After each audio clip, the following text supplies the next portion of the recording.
Shalom, perkenalkan nama saya Isabella Anggraini Bonumanurung. Saya dari kelas TIO 1 dengan NIM 1124029. Saat ini saya akan menjelaskan tentang materi perjamuan kudus. Yang pertama yaitu apa itu pengertian perjamuan kudus. Definisi perjamuan kudus adalah sakramen yang ditetapkan oleh Yesus sebagai peringatan akan pengorbanannya di kayu salib. Istilah lain juga dikenal sebagai ekaristi, komuni, atau makan malam terakhir. Asal-usul perjamuan kudus yaitu dapat kita ketahui itu latar belakang Alkitabiahnya. Perjamuan kudus diinstitusikan oleh Yesus pada malam sebelum penyalipannya. Dapat kita baca di Lukas 22 ayat 19-20.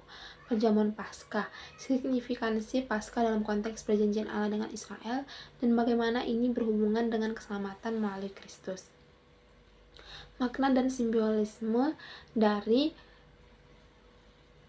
perjamuan kudus. Yang pertama, roti dan anggur. Roti melambangkan tubuh Kristus dan juga yang diserahkan, sedangkan anggur melambangkan darah Kristus yang dicurahkan oleh Yesus. Seperti yang kita ketahui di Lukas 22 ayat 20, cawan ini adalah perjanjian baru oleh darahku yang ditumpahkan bagi kamu.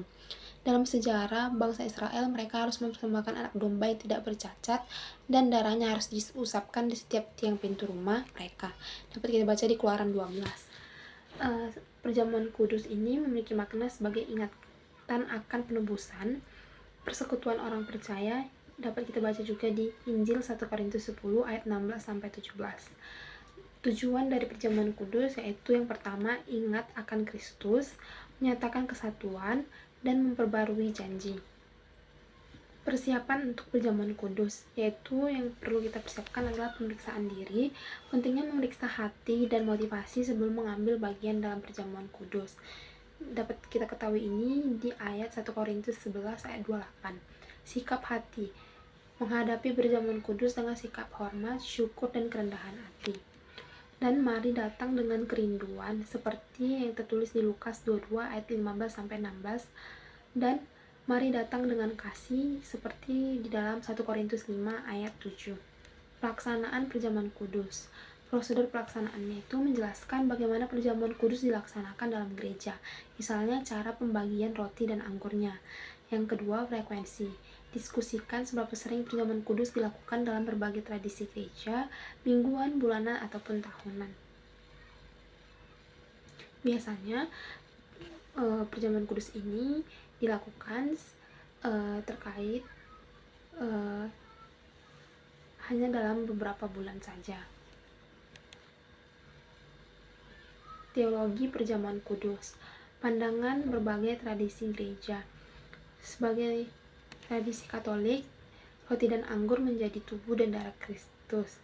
Di tradisi Protestan, simbolisme atau realitas kehadiran Kristus yang tidak fisik. Peran Roh Kudus, di mana Roh Kudus bekerja dalam perjamuan kudus, membawa kehadiran Kristus dan memperkuat iman jemaat. Manfaat spiritual perjamuan kudus yaitu pemberian kekuatan, perdamaian dengan Tuhan, dan harapan dan janji. Kesalahan dan penyalahgunaan perjamuan kudus, adanya tindakan tidak layak, dan perpecahan di dalam gereja. Selanjutnya itu relevansi perjamuan kudus bagi kehidupan Kristen saat ini. Adanya penguatan komunitas gereja dan panggilan untuk melayani. Kesimpulan dari hal ini yaitu satu, sebagai peringatan, perjamuan kudus merupakan peringatan akan pengorbanan Yesus Kristus di kayu salib, di mana ia memberikan dirinya untuk keselamatan umat manusia. Yang kedua yaitu komunitas. Sakramen ini memperkuat rasa kebersamaan di antara jemaat. Yang ketiga, kehadiran Kristus. Dalam perjamuan kudus, umat percaya bahwa Kristus hadir secara nyata dalam roti dan anggur. Yang keempat, penerimaan dan pengampunan, harapan dan janji. Melalui perjamuan kudus, umat Kristen diajak untuk mengalami cinta, pengorbanan, dan kasih Tuhan dalam kehidupan sehari-hari. Sekian dari saya, ini merupakan penjelasan tentang perjamuan kudus.